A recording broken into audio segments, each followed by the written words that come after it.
അപ്പോൾ സുഹൃത്തുക്കളെ, ഞാനിപ്പോൾ നിൽക്കുന്നത് ആനക്കുളത്താണ്. പിന്നെ ചെറിയൊരു ചാറ്റമഴയുണ്ട്.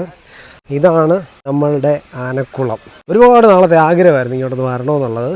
അത് ഒരുപാട് നാളുകൾക്ക് ശേഷമാണ് ഇവിടെ എത്തുന്നത്. ഇവിടെ വന്നതിന് ശേഷം ഒരു വാവ് എന്ന് പറഞ്ഞു പോകുന്ന ഒരു സംഭവം ഒരു രക്ഷയില്ല കേട്ടോ. ആനകളെല്ലാം കൂടെ വന്ന് എന്തുവാന്നോ, എത്ര നേരമാണോ ഇതുങ്ങളെല്ലാം കൂടെ വന്ന് കുടിക്കുന്നത്. ഇതാണ് ഈ സ്പോട്ട്. ഇത് വനമാണ്. ഇത് ജനവാസ മേഖലയാണ്. അപ്പോൾ ഈ ഗ്രൗണ്ടിലേക്ക് ഏകദേശം 5:30 വരെ ഇവിടെ അലൗഡാണ്.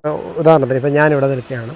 ഇപ്പോൾ ആന വെള്ളം കുടിക്കാൻ വന്നിരിക്കട്ടെ, ഓടിച്ചാടി ആനകൾ വന്നിറങ്ങത്തില്ല. ആദ്യം അവിടെ നിൽക്കും. അവിടെയൊക്കെ നിന്ന് നമുക്ക് കാണാൻ പറ്റും ആനകൾ വന്നിരിക്കുന്നത്. ആനകൾ വന്നു കഴിഞ്ഞാൽ ഇവിടെ നിൽക്കുന്നവരെല്ലാം അങ്ങ് മാറിക്കൊടുക്കും. അങ്ങനെ മാറിക്കൊടുക്കുമ്പോഴാണ് ആനകൾ ഇറങ്ങുന്നത്. നമ്മൾ നാട്ടിൽ കാണുന്ന ആറ്റിലെ അതേ ഒരു പ്രതീതിയെ കാണുന്നുള്ളൂ നമുക്കിവിടെ വരുമ്പോൾ. പ്രത്യേകിച്ച് പ്രത്യേകതകളൊന്നും തോന്നുന്നില്ല.